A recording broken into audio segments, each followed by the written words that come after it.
Hey everyone, so today I just wanted to show you a little bit about how I set up my presentations so that I actually can remember the things that I need to be speaking about. Remember is an interesting verb because I may not remember. I always remember the high points, but this injury has been an incredible learning experience for me. It is the gift that keeps on giving, in that it's been years since this injury occurred, and I am still dealing with the ramifications and trying to figure out how my new brain works. But there are a lot of technologies out there and things that I can use to help me out. I know that it seems like an excuse, it seems like a crutch that I'm using in my presentations. And I assure you that if I could avoid using assistive technologies, I even tried, not this past year at DevLearn, but the last year.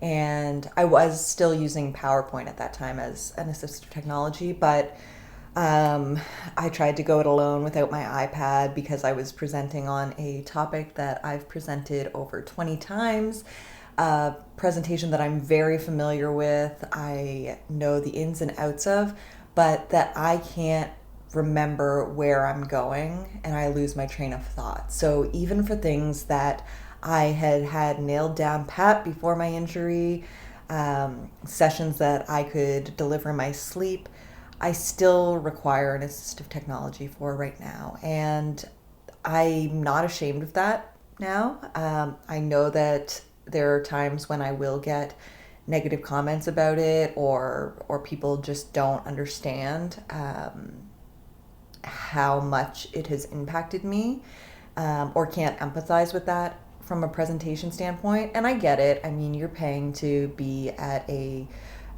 conference, and your organization has paid to send you there, and you want to get the most for everything. But I kind of go back to something that my husband said to me a long time ago about expectations and how I can't project my expectations onto you, because then I'll just always be disappointed. And the same goes for other people. So if they're projecting expectations on me, which I understand, as a speaker, you have certain expectations, but you can only control you. So I just try to kind of go with it and go with the flow and try and kind of fumble through, figuring out how this new brain works and how it's going to work for me while still delivering sessions, because I enjoy doing that. I enjoy sharing my knowledge and still being present in an industry that I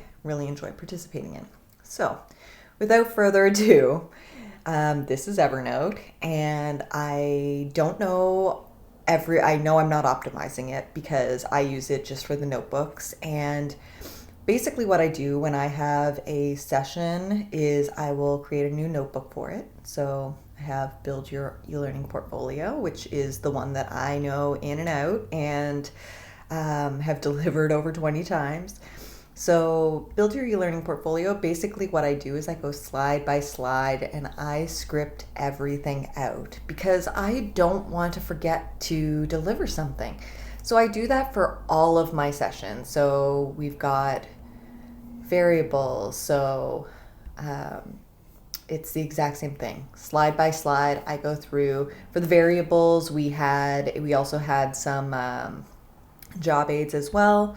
Introduction to instructional design, it's the same. I script it out by timing. So this was a day-long workshop. So I put everything in my timings that I wanted to nail within that time frame. Storyline training, there's a whole bunch of other things. I do some training for micro teaches. I do some training for Articulate 360. I do day one sessions, day two sessions. So I kind of break everything down by categories, and I'll highlight things if I need to.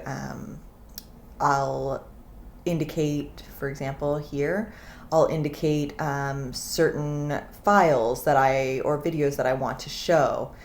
And I kind of just go through it like that.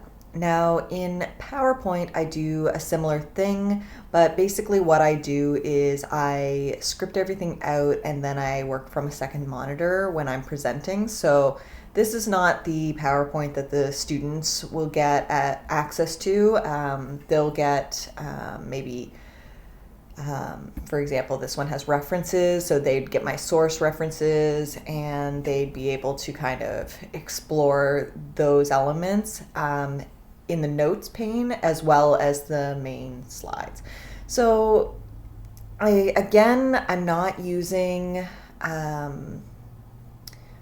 the assistive technologies because I really want to. I'm using that, and you can kind of see because I haven't taken the steps to kind of figure out how to optimize my use of these two applications for presentation purposes. But I use them because I really do feel passionate about making sure that I get all of the information out to the audience that I had planned to get. The information that they came here for, I want to give them every single dripping detail. And I know that if I go off script or if I don't use my assistive technology, that I will become flustered and that it won't be a good session experience for the participants. So I just thought I'd give you a little bit of insight about why I use these two technologies. And I do, with Evernote, I use my iPad as, so I have Evernote synced to my iPad and I kind of go from there. But it's, like I said, it's less of a crutch and more because my memory is absolutely awful and it hasn't improved yet. So hopefully you can empathize with me. If you can't, that's fine. You do you. But I just wanted to share why I do the things that I do.